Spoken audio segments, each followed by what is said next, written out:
Hello दोस्तों, आपके अपने YouTube channel spectrum with Pankaj में आपका स्वागत है। आज हम class 10th math UP board के चैप्टर 3 दो चर वाले रैखिक समीकरण के युग्म वाले चैप्टर से प्रश्नावली 3.2 को लेकर उपस्थित हुआ हूं, जिसमें मैं आपको सबसे पहले इसका बेसिक कॉन्सेप्ट जो होता है वह मैं बताऊंगा। तो यदि मैं बेसिक कॉन्सेप्ट की बात करूं तो दो चर x और y में यदि कोई रैखिक समीकरण युग्म दिया हो तो उसका क्या व्यापक रूप होता है वह मैं आपको बता दूं। तो वो पहले समीकरण का व्यापक रूप जो होता है a1x plus b1y plus c1 बराबर 0। दूसरा समीकरण का a2x plus b2y plus c2 equal to 0 होता है। अब बात कर लेते हैं कि इसमें कौन कौन से केस होते हैं। तो इन केसों को आपको याद रखना होगा। यानी हम पहला केस लेते हैं केस फर्स्ट यह लेते हैं जब रेखाएं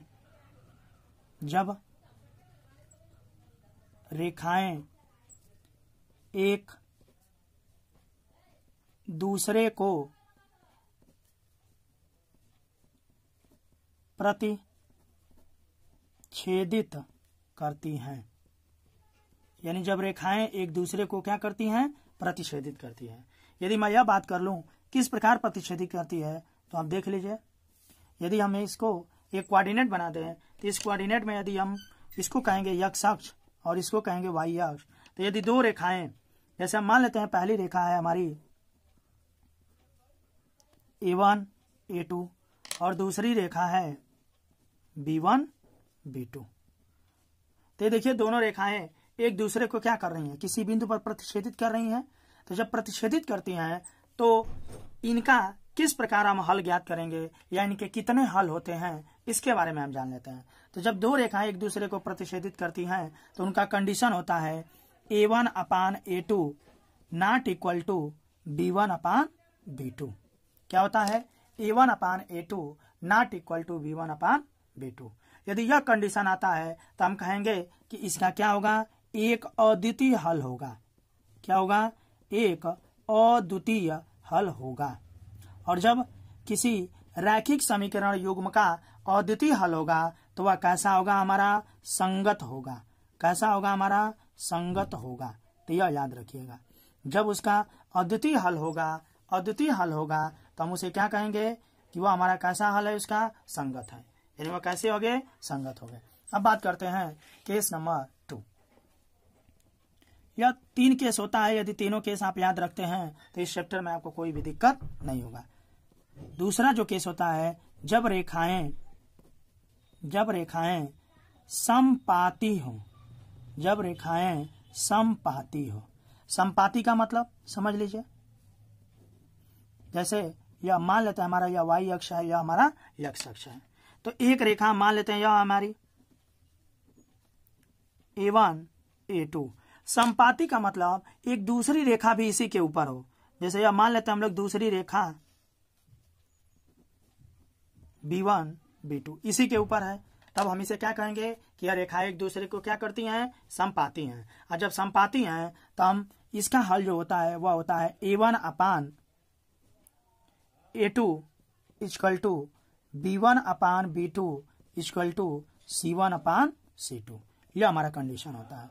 यानी जब रेखाएं एक दूसरे के समपाती होती है तो a1 upon a2 equal to b1 upon b2 equal to c1 upon c2। तो इस प्रकार हम कह सकते हैं कि इसके कितने हल होंगे, तो आप लिखेंगे अपरिमित रूप से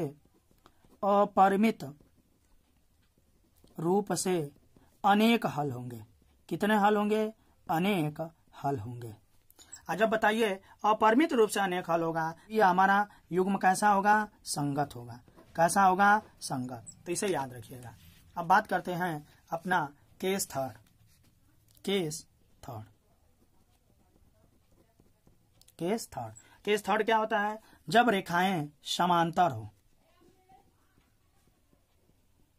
जब रेखाएं समांतर हो, समांतर का मतलब यह हम एक अक्ष ले लेते हैं, यह हमारा x अक्ष, यह हमारा y है। समांतर का मतलब यह हमारी एक रेखा हो गई a1 a2 और एक दूसरी रेखा हो गई हमारी B1 B2। तो यह देखिए दोनों एक दूसरे के समांतर हैं कि नहीं। जब यह समांतर हैं तो इनका कंडीशन क्या होता है, यह याद रखिएगा, A1/A2 equal to B1/B2 not equal to C1/C2। जब यह केस बनेगा तो उस केस में हमारा क्या होगा, कोई हल नहीं होगा। क्या होगा, कोई हल नहीं होगा, कोई हल नहीं होगा। और जब कोई हल नहीं होगा तो हमारा वह कैसा होगा, युग्म असंगत होगा। कैसा होगा, असंगत होगा। तो यह 3 कंडीशन आपको याद रखने होंगे। तीनों कंडीशन को मैं एक बार फिर से जल्दी जल्दी रिवीजन करा लेता हूं कि जब रेखाएं एक दूसरे को प्रतिच्छेदित करती हैं तो उनका कंडीशन क्या होता है, A1/A2 not equal to B1/B2। तो इस केस में हमारे कितने हल होंगे, अद्वितीय हल होगा। एक होगा लेकिन कैसा होगा, अद्वितीय हल होगा। और उस केस में हमारे क्या होंगे, संगत होगा। केस 2, जब रेखाएं समपाती हो। जब रेखाएं क्या हो, समपाती हो। समपाती का मतलब होता है दोनों रेखाएं एक दूसरे के ऊपर ही हो। तो इस केस में हमारा कंडीशन बनता है A1/A2 equal to B1/B2 equal to C1/C2। यानी दोनों रेखाओं का जो अनुपात होगा वो क्या होगा, आपस में बराबर होगा। और इस केस में हमारा अपरिमित रूप से अनेक हल होंगे तथा यह हमारा क्या होगा, संगत होगा। केस 3 बात करते हैं, जब रेखाएं समांतर हो यानी दोनों रेखाएं एक दूसरे से निश्चित दूरी पर स्थित हो तो उस केस में हमारा बनता है A1/A2 equal to B1/B2 not equal to C1/C2। यानी A1/A2 और B1/B2 का रेशियो तो बराबर होगा परंतु C1/C2 का रेशियो बराबर नहीं होगा। तो इस केस में हमारा कोई हल नहीं होगा तथा असंगत होगा। अब बात कर लेते हैं इस 3.2 के प्रश्नावली से पहले प्रश्न को। तो अब देख लेते हैं हम लोग पहले प्रश्न। तो पहला प्रश्न क्या कह रहा है, देख लीजिए। मैं आपको बुक से ही बता दे रहा हूं प्रश्न, इस प्रश्न में आपको क्या करना है। देखिए प्रश्न में लिखा है, निम्न समस्याओं में रैखिक समीकरणों के युग्म बनाइए। यानी जो भी आपको समस्या दी गई है उसमें आपको क्या बनाना है, रैखिक समीकरण का युग्म बताना है तथा ग्राफी विधि से उनका हल ज्ञात करना है। ठीक है ना, उस इक्वेशन को सॉल्व करके नहीं हल ज्ञात करना है, ग्राफी विधि से हल ज्ञात करना है। अब बात करते हैं इस पहले के अंतर्गत पहले क्वेश्चन को। कक्षा 10 के 10 विद्यार्थियों ने एक गणित की पहली प्रतियोगिता में भाग लिया।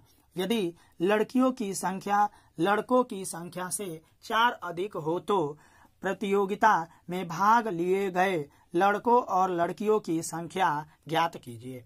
यानी कक्षा 10 के 10 विद्यार्थियों ने भाग लिया है। तब चलिए इस क्वेश्चन को हम लोग सॉल्व करते हैं। तो किस प्रकार सॉल्व करते हैं आप लोग देखिए।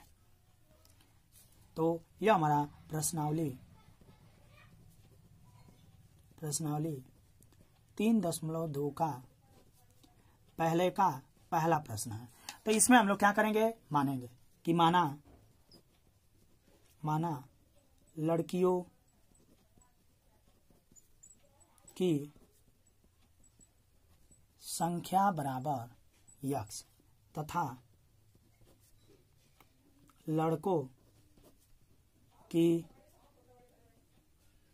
संख्या बराबर y। तो आपके प्रथम प्रश्नानुसार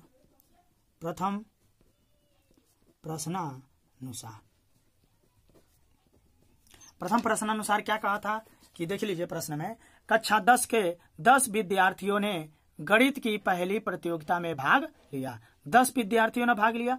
तो विद्यार्थियों का मतलब हो गया इसमें हमारी लड़कियां और लड़के दोनों शामिल हैं कि नहीं। यानी कहने का मतलब कि x प्लस y यह दोनों मिलकर कितने हैं, 10। प्रश्न इक्वेशन नंबर फर्स्ट। द्वितीय प्रश्नानुसार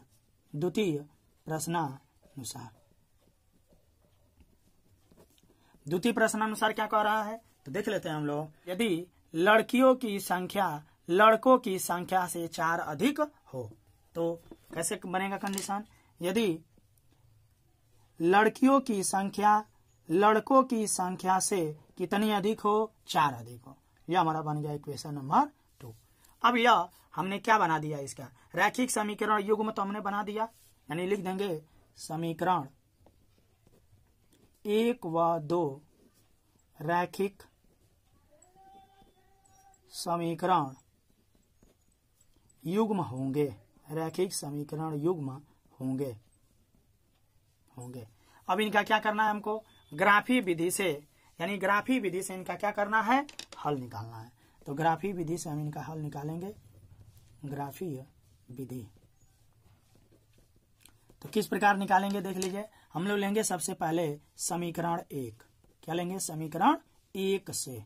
समीकरण 1 क्या है? x प्लस वाई बराबर 10। तो यहां से x बराबर क्या मिल जाएगा हमको? यानी समीकरण 1 है x प्लस वाई बराबर 10।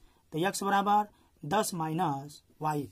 अब देख लीजिए, 2 कॉलम हम लोग बनाएंगे और इससे x और y के 3 वैल्यू निकालेंगे। या x हो गया या y हो गया, 3 मान कम से कम निकालने होंगे, जैसा कि पिछले चैप्टर में हम लोग किए थे। अब देखिए राइट हैंड साइड में जो हमारा y की वैल्यू है उसी को हम लोग मानेंगे। यदि हम y बराबर मान लेते हैं यहाँ पे 5, तो 5 मानेंगे तो x की वैल्यू क्या मिल जाएगी? 5। यदि y बराबर मानते हैं 4 तो x की वैल्यू क्या मिल जाएगी? 6। यदि y बराबर मानते हैं 3 तो x की वैल्यू क्या मिल जाएगी? 7। यानी आपको 3 बिंदु मिल गए कि नहीं समीकरण 1 से। इसी प्रकार हम लोग समीकरण 2 से भी बिंदु निकाल लेंगे, समीकरण 2 से। तो समीकरण 2 क्या है? x minus Y equal to 4। तो यहां से आप x की वैल्यू निकालेंगे तो क्या मिल जाएगा? 4 प्लस वाई। अब यहां पर भी 3 मान निकाल लेते हैं हम लोग।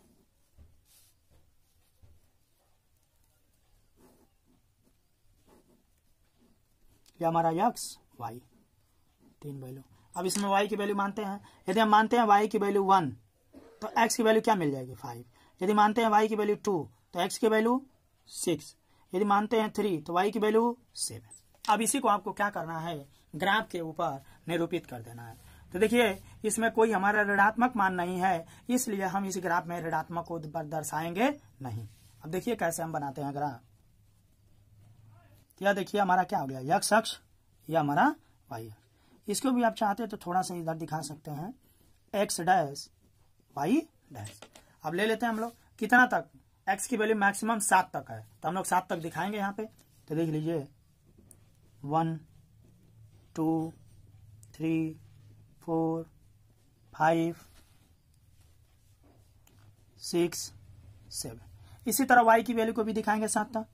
तो 1 2 3 4 5 6 7। अब पहले इक्वेशन से बनाते हैं। x की वैल्यू 5, y की वैल्यू 5, यानी x की वैल्यू 5, y की वैल्यू 5। यह हमको बिंदु मिलेगा, यानी यह बिंदु दिखा दीजिए 5,5। अगला x की वैल्यू 6, y की वैल्यू 4, यह आपको मिल जाएगा। तो इसको भी दिखा दीजिए 6,4। अगला x की वैल्यू 7, y की वैल्यू 3, तो यह आपको मिल जाएगा बिंदु। x की वैल्यू 7, y की वैल्यू 3। अब इससे होकर एक लाइन आप लोग खींच दीजिए। यह हमने ग्राफ खींच दिया। अब अगला इसको मैं ब्लू से ले लेता हूं, नीले कलर से। x की वैल्यू 5, y की वैल्यू 1, x की वैल्यू 5, y की वैल्यू 1, यह मिलेगा। अगला तो इसको भी पॉइंट दिखा दीजिए 5,1। x की वैल्यू 6, y की वैल्यू 2, तो यह हमको मिल जाएगा, यानी 6,2। x की वैल्यू 7, y की वैल्यू 3, तो यह मिल जाएगा हमको, यानी यही बिंदु। अब इसको मिला दीजिए। अब देखिएगा जहां पे यह दोनों रेखाएं एक दूसरे को काटेंगी वही हमारे बिंदु क्या हो जाएंगे? x और y। तो देखिए 7,3 पे काट रहे हैं कि नहीं? यानी किस बिंदु पर काट रहे हैं? बिंदु 7,3 पर। और आप जानते हैं जो 7 होता है यह क्या होता है? पहला x होता है और दूसरा y। और देखिए आप x को क्या माने हैं? लड़कियों की संख्या। तो आप क्या लिखेंगे? इस प्रकार ग्राफ से लड़कियों, इस प्रकार ग्राफ से लड़कियों की संख्या बराबर 7 तथा लड़कों की संख्या बराबर क्या हो जाएगा हमारा? 3। अब चलते हैं अपने अगले प्रश्न 2। देखिए प्रश्न क्या कर रहा है आपसे, देख लीजिए। कह रहा है 5 पेंसिल तथा 7 कलमों का कुल मूल्य 50 रुपए है, जबकि 7 पेंसिल तथा 5 कलमों का कुल मूल्य 46 रुपए है। तो एक पेंसिल का मूल्य तथा एक कलम का मूल्य ज्ञात कीजिए। इसको भी कैसे करना है? रैखिक समीकरण पहले युग्म बनाएंगे तथा उनका ग्राफीय विधि से हल निकालेंगे। तो तो पेंसिल और कलम दिया है, तो हम लोग सबसे पहले मानेंगे। तो देखिए कैसे मानते हैं, लिखेंगे माना एक पेंसिल का मूल्य बराबर x रुपया तथा एक कलम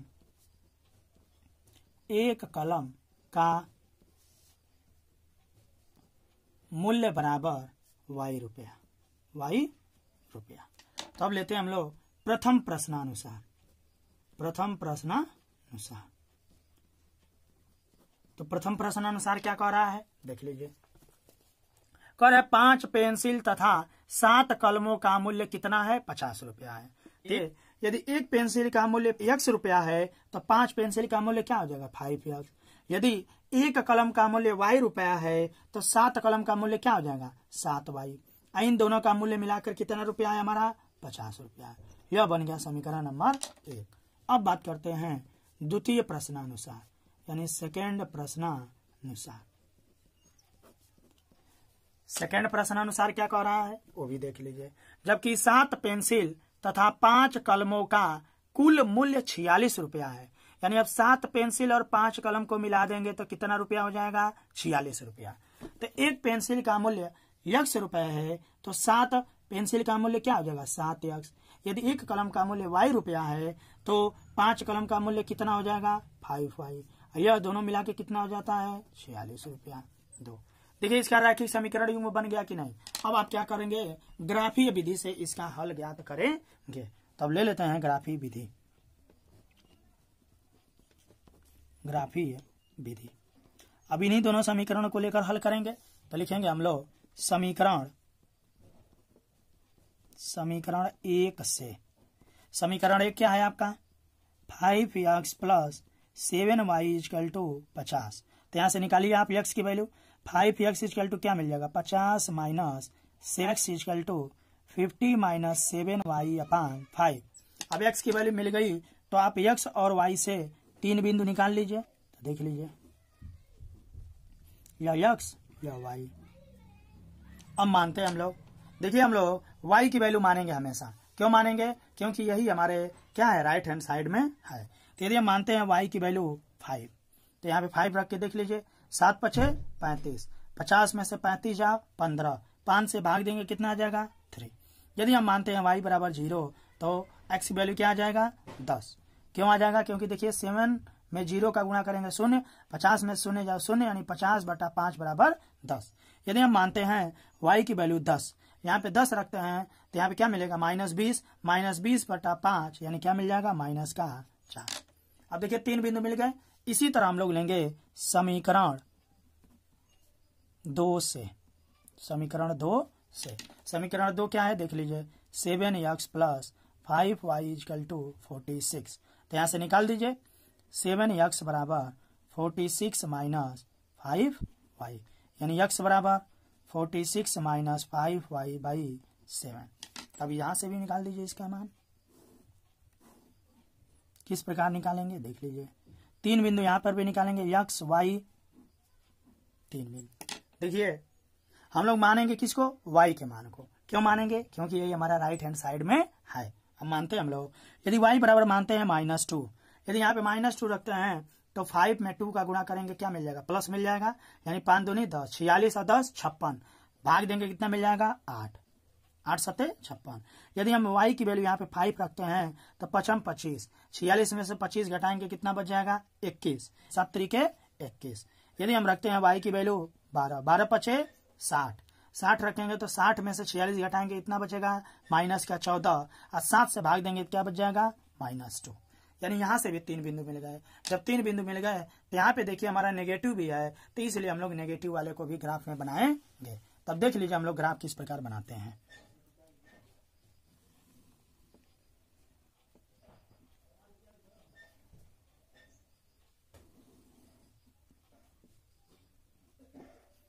यह हमारा क्या होता है, x डैश, यह हमारा y डैश। अब बिंदु बनाते हैं। x पे मैक्सिमम 10 तक है तो 10 तक लेंगे हम लोग।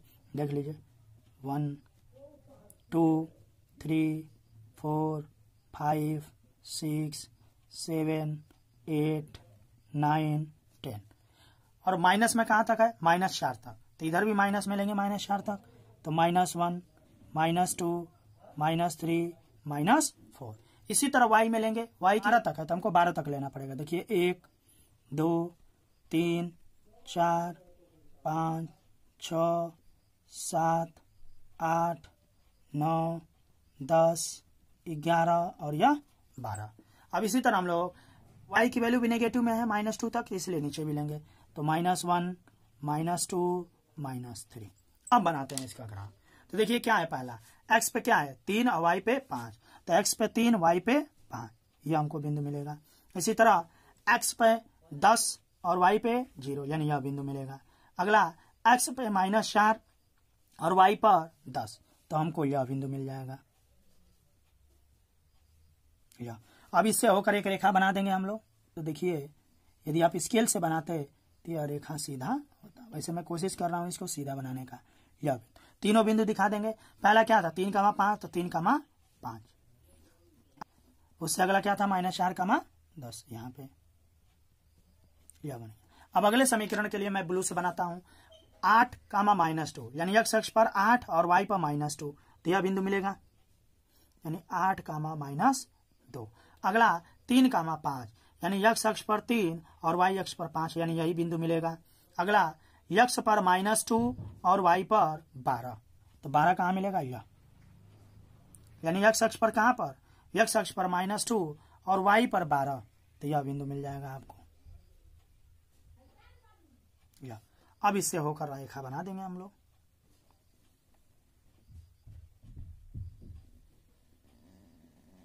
देखिए चली गई। तो देखिए अभी दोनों रेखा एक दूसरे को कट कर रही हैं कि नहीं? कहाँ पे कट कर रही है? इस बिंदु पर। तो इसी बिंदु पर कट कर रही है, यानी यह x हो गया और यह y हो गया। और अभी आप ऊपर माने हैं कि माना एक पेंसिल का मूल्य x रुपया, तो x का मान कितना मिल गया आपको? यहाँ से देखिए 3, तो लिख देंगे अतः एक पेंसिल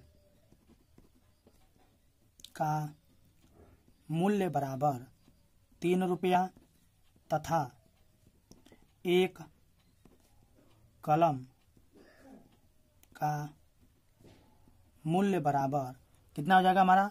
देखिए बिंदु y की वैल्यू 5, तो क्या हो जाएगा? 5 रुपया।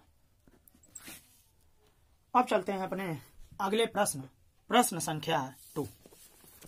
तो देखिए प्रश्न संख्या 2 में क्या कह रहा है आपसे? प्रश्न संख्या 2 में कह रहा है आपसे कि अनुपातों A1/A2, B1/B2 और C1/C2 की तुलना कर ज्ञात कीजिए कि निम्नलिखित समीकरण युग्म द्वारा निरूपित रेखाएं एक बिंदु पर प्रतिच्छेदित करती हैं या समांतर हैं अथवा समपाती हैं। किस प्रकार करेंगे हम लोग? देखिए पहला क्वेश्चन दिया है आपका 5x, तो देखिए मैं यहाँ पे लिख दे रहा हूँ। यह दूसरा का पहला प्रश्न क्या है आपका? 5x - 4y + 8 = 0, और दूसरा है आपका 7x + 6y - 9 = 0। तो इसको हम लोग इस प्रकार लिख देते हैं। देखिए ये हमारा क्या आ जाएगा? समीकरण नंबर 1 और यह समीकरण नंबर 2। तो लिखेंगे समीकरण 1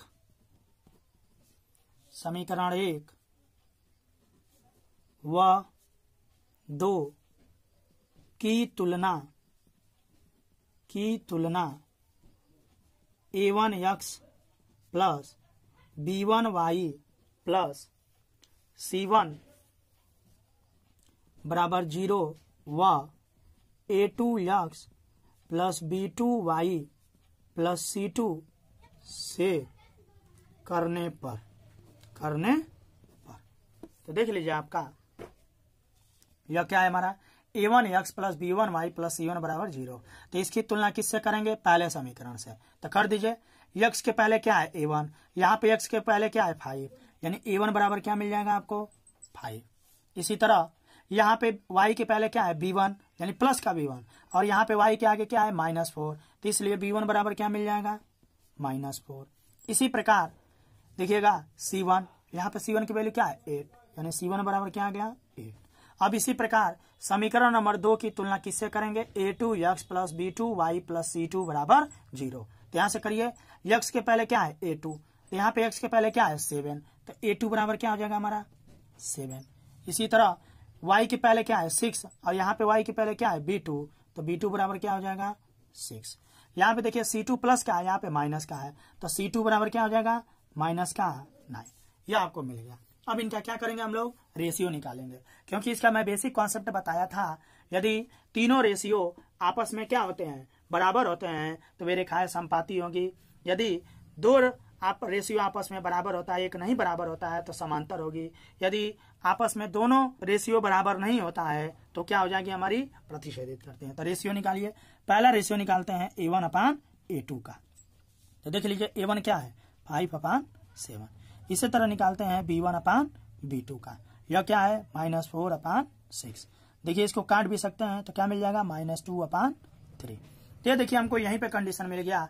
क्या A1/A2 और B1/B2 का रेशियो बराबर है? नहीं। यदि बराबर रहता तब हम लोग C1/C2 का रेशियो चेक करते, जबकि यहीं पे हमको पता चल गया कि A1 और B1/B2 यानी A1/A2 और B1/B2 का रेशियो आपस में बराबर नहीं है। तो जब आपस में बराबर नहीं है तो ये रेखाएं क्या होगी, एक दूसरे को प्रतिच्छेदित करेंगे। क्या करेंगे, प्रतिच्छेदित करेंगे। अब इसी को लिख देना है, तो लिखेंगे चूंकि A1/A2 not equal to B1/B2, या अतः यह रेखाएं एक दूसरे को क्या करती हैं,